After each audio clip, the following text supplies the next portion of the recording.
என்ன விஜய் சார், தடுத்து நிறுத்தணுமா? இன்னைக்கு வில்லிவாக்கத்தில் மக்கள் சந்திப்பு நடக்கணும்னு இருந்தது.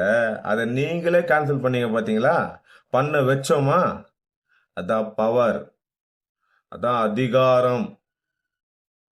எப்படியாவது நீங்களும் பாதுகாப்பா இருந்து உங்க மக்களையும் பாதுகாப்பா வச்சு அந்த அதிகாரத்தை பிடிச்சிருங்க. காட்டுறாங்கல்ல நமக்கு, இந்த அதிகாரத்தை வச்சு என்ன வேணா பண்ண முடியும்னு காட்டுறாங்கல்ல. அதே அதிகாரத்தை பிடிச்சி நல்லது பண்ணுங்க. அதுக்கு தானே வந்திருக்கீங்க. நல்லது பண்ணுங்க. நீங்க எடுத்த இந்த முடிவு ரொம்ப ரொம்ப ரொம்ப சிறப்பான முடிவு, வரவேற்கத்தக்க முடிவு. மக்களுக்கு பாதுகாப்பு இல்லை அப்படிங்கிற ஒரு நிலைமை இருந்தா அந்த விஷயத்த பண்ண மாட்டீங்க பாத்தீங்களா? அது வரவேற்கத்தக்க ஒண்ணு. அதுதான் ரொம்ப முக்கியம். அதுக்காகவே நீங்க ஜெயிப்பீங்க. இங்க இருக்க அதிகாரிகளும் இந்த அதிகாரமும் உங்களை முடக்கணும்னு ஒரு முயற்சி பண்ணதில்ல. நீங்க முடங்க மாட்டீங்கன்னு தமிழ்நாட்டு மக்களுக்கு தெரிஞ்சிருச்சு. அவங்களுக்கு தான் பாவம் இன்னும் தெரியவே இல்லை.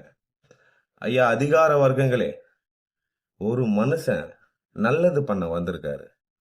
அவருக்கு எவ்வளையா நீங்க மனசாட்சியோட பண்ணுங்கய்யா. உங்களுக்கும் சேர்த்து தான் அவர் அரசியலுக்கு வந்திருக்காரு.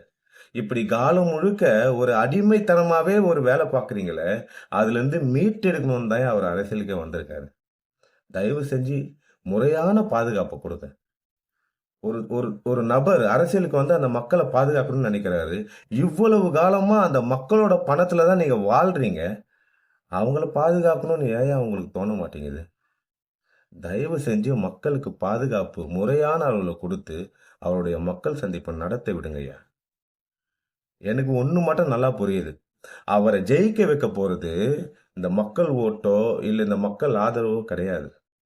அவளை எதிர்க்கணும், முடக்கணும்னு நினைக்கிற நீங்க தான் அவரை ஜெயிக்க வைக்க போறீங்க. நல்லா தெரியுது. அதுக்கும் வாழ்த்துக்கள்.